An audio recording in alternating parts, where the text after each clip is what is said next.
Si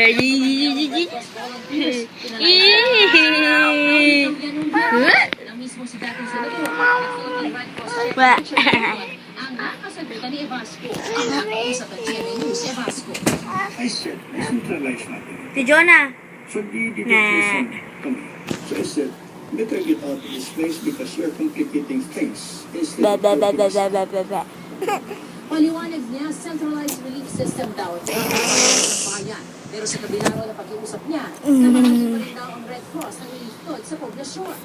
Ginagawa raw nila ito para masigurong lahat ng residente na Hindi lang isa, hindi lang mga tao na 3, 4, 5, balik-balik. Pero yung mga matanda, hindi na nakapila dahil tulakan.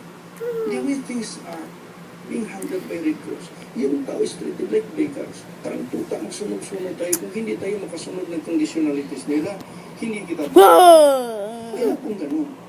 Gusto ko, kahit mahirap kami dito sa Maribo, mayroon kami sarili.